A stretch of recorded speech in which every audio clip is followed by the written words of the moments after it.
Pinoy ka ba at malapit ka lang dito sa Mannheim, Germany? Craving ka rin ba ng lutong bahay na Filipino food?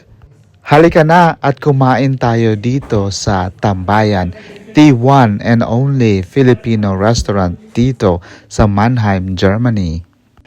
The menu is giving the Filipino vibe talaga. Ang dami naman sila talagang pagpipilian.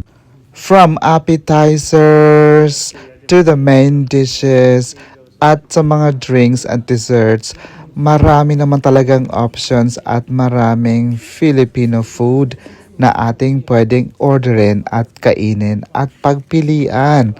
At kahit ulit-ulitin mo pa, walang problema.